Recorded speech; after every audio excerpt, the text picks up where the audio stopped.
Study and lecture में आप सभी का स्वागत है। जैसे कि इससे प्रीवियस वीडियो में हमने टू लेयर्स को डिस्कस किया ओएसआई मॉडल के।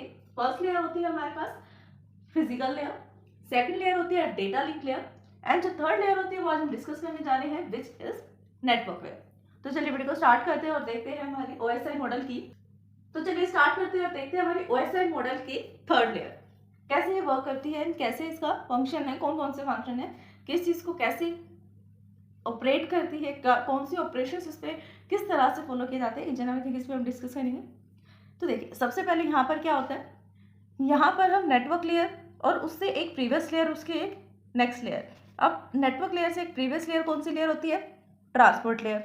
नेटवर्क लेयर से नेक्स्ट लेयर कौन सी होती है, डेटा लिंक लेयर। इन दोनों के बीच में ही डेटा ट्रांसफर होता है। अगर हम सेंटर साइड की बात करें तो नेटवर्क लेयर को डेटा मिलेगा, किससे मिलेगा, ट्रांसपोर्ट लेयर से। फिर नेटवर्क लेयर उसको आगे ट्रांसफर कर देगा किसके पास, डेटा लिंक लेयर के पास, ठीक है। लेकिन हम रिसीवर साइड की बात करें तो रिसीवर साइड पे क्या होता है, यहाँ पे जो डेटा लिंक लेयर है वो डेटा देती है किसको, नेटवर्क लेयर को, एंड देन नेटवर्क लेयर किसको आगे फॉरवर्ड करता है, ट्रांसपोर्ट लेयर को। अपोजिट प्रोसेस चलता है दोनों तरफ, ठीक है। अभी देखिए ट्रांसपोर्ट लेयर पर आप डेटा को क्या बोलते हैं, सेशंस। लाइक सेशंस अलग अलग सेगमेंट्स बोलते हैं क्योंकि वहाँ पर सेशंस कंटेन किए जाते हैं, सेगमेंट के फॉर्म में डेटा ट्रांसफर होता है, दैट्स व्हाई हम उसको क्या बोलते हैं, सेगमेंट्स, ठीक है। अब L4 जो है हमारी लेयर नंबर 4, उसका डेटा किसके पास जाएगा, नेटवर्क लेयर के पास। नेटवर्क लेयर उसको क्या करेगा, एक तो अपना हेडर ऐड कर देगा H3 और दूसरा उसको पैकेट्स में कन्वर्ट कर देगा, मैसेज को। क्या कर रही है नेटवर्क लेयर, ट्रांसपोर्ट लेयर से डेटा ले रही है, यानी कि सेगमेंट्स ले रही है और फिर उसको कन्वर्ट कर दे रहा है पैकेट्स में, प्लस अपना एक हेडर ऐड कर रहा है H3 नाम से। फिर ये आगे डेटा किसको दे देगा, डेटा लिंक लेयर को। डेटा लिंक लेयर भी सेम काम करेगी जो हमने लास्ट वीडियो में देखा था, ट्रेलर भी ऐड करेगी, हेडर भी ऐड करेगी और नेक्स्ट फिजिकल लेयर को प्रोवाइड कर देगी डेटा, ठीक है। अब इससे अपोजिट रिसीवर एंड की बात करें तो यहाँ से अपवर्ड की तरफ मूव करेगा डेटा लिंक लेयर से। पहले आप कहाँ जाएंगे, नेटवर्क लेयर पे। नेटवर्क लेयर पे सेम पैकेट में कन्वर्ट हो जाएगा डेटा और हेडर जो S3 था वो आ जाएगा। अब जैसे ही ट्रांसपोर्ट लेयर पर जाएगा तब यहाँ से पैकेट्स की जगह सेगमेंट्स में डेटा कन्वर्ट हो जाएगा और H3 जो है वो यहाँ से रिमूव होकर सिर्फ H4 बचेगा। It is a layer 3 that manage the device addressing that track the all locations of the devices on the network. यानी कि ये जो लेयर 3 है, थर्ड नंबर वाली लेयर, वो क्या मैनेज करती है, एड्रेसिंग को मैनेज करती है। किसको, एड्रेसिंग को। अब नेटवर्किंग पे काम हो रहा है, नेटवर्किंग यानी इंटरनेट पे काम हो रहा है, तो उसमें हमें एड्रेस कौन सा होगा, आईपी एड्रेस होगा, ठीक है। आईपी एड्रेस और मैक एड्रेस पे काम करते हैं। मैक एड्रेस जो है मोस्टली किया तो नेटवर्क एड्रेस पे भी जाता है यूज, क्योंकि वो भी एक टाइप का एड्रेस है, बट मैक एड्रेस को डेटा लिंक लेयर पे ज्यादा यूज किया जाता है और आईपी वाला जो होता है आईपी एड्रेस उसको नेटवर्क लेयर पे यूज किया जाता है, ठीक है। तो ये एक ऐसा लेयर है कि ऐसी लेयर है जो क्या करती है, मैनेज करती है डिवाइसेस को, addressing track the location of devices. एक इस टाइप की एड्रेसेस को ट्रैक करने की कोशिश करते हैं जिसके अंदर जो लोकेशन प्रोवाइड करे, एड्रेसेस की लोकेशन बताए, उनको ये मैनेज करके रखता है। देन नेक्स्ट क्या होता है, determine the best path to move source to destination.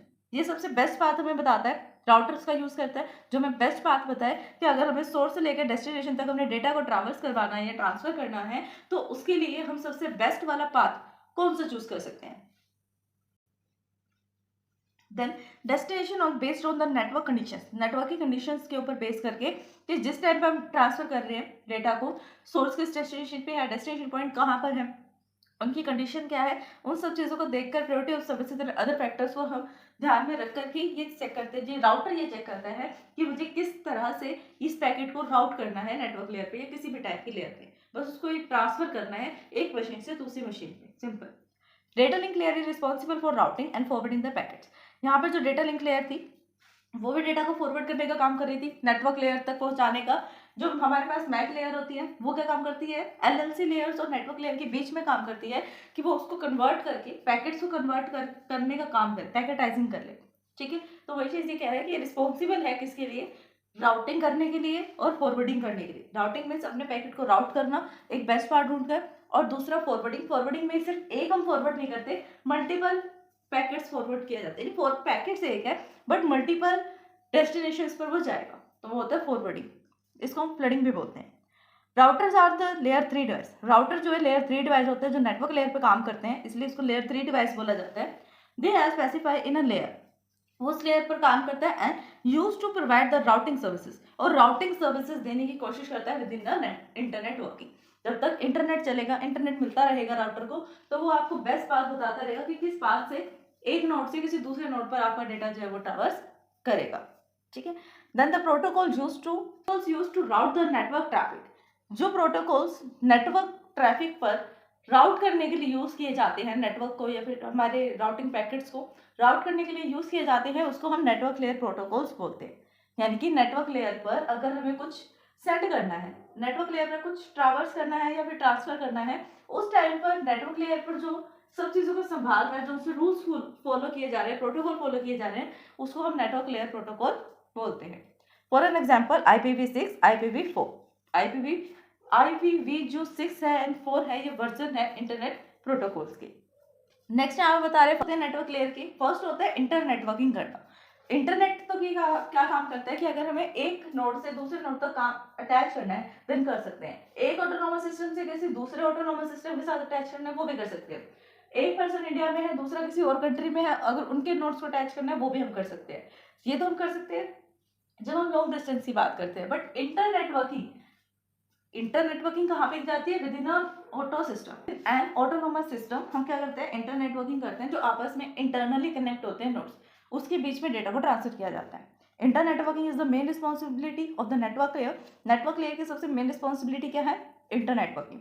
It provide the logical connection between the different devices. अलग अलग टाइप के डिवाइसेस के बीच में भी एक लॉजिकल कनेक्शन बिल्ड कर देता है। नेक्स्ट आता है एड्रेसिंग। एड्रेसिंग में क्या होता है? A network layer at the source and destination header address to the header. Network layer क्या करते हैं? सोर्स और डेस्टिनेशन को ऐड करने का काम करती है हेडर फॉर्मेट में। Frame addressing is used to identify the device on the internet. जिससे किस डिवाइस ने और किस डिवाइस के लिए वो पैकेट भेजा है उससे पता लग जाए जब हम इंटरनेट का यूज करते हैं। राउटिंग क्या होता है? सबसे मेजर कंपोनेंट होता है नेटवर्क लेयर का and determine the best optimal path out of the multiple path. यानी कि जब हमारे पास बहुत सारे पाथ होते हैं सोर्स से लेकर डेस्टिनेशन तक जाने के, उस टाइम पर एक सिंगल बेस्ट और ऑप्टिमल पाथ को चूज करने का काम भी कौन करता है? राउटर करता है। नेक्स्ट लास्ट काम आता है इसका पैकेटाइजिंग, कि ये क्या करता है? ट्रांसपोर्ट लेयर से सेगमेंट्स लेता है और सेगमेंट को लेने के बाद अपनी लेयर पर लाकर एक तो हेडर ऐड कर देता है, दूसरा पैकेट्स में सेगमेंट्स को कन्वर्ट कर देता है। सेगमेंट्स जिसमें कन्वर्ट हो जाते हैं पैकेट्स में, और जब डेटा लिंक को देगा तो डेटा लिंक उसको फ्रेम्स में कन्वर्ट कर देगा। रिसीवर एंड भी क्या करता है? डेटा लिंक फ्रेम्स देता है और वापस से जो नेटवर्क लेयर है उसको फ्रेम्स को लेकर किस में कन्वर्ट करना पड़ता है? पैकेट्स में। फिर नेक्स्ट ट्रांसपोर्ट लेयर का काम आता है।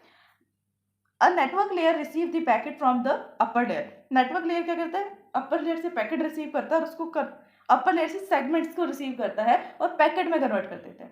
ठीक है, and this process is known as packetising. इस प्रोसेस को हम पैकेटाइजिंग बोलते हैं। It is achieved by the किसके थ्रू अचीव किया जाता है इसको? आईपी एड्रेसेस के थ्रू, इंटरनेट प्रोटोकॉल्स के थ्रू। तो फ्रेंड्स ये था हमारा आज का टॉपिक। आज हमने डिस्कस किया layer number 3 of OSI model. I hope कि आपको टॉपिक समझ में आया होगा। अगर फिर भी वीडियो को समझने में आपको कहीं भी कोई डाउट आता है देन आप हमें कमेंट कर सकते हैं। वीडियो पसंद आया तो लाइक शेयर सब्सक्राइब करना, कमेंट करना ना भूलें। Thanks for watching my video.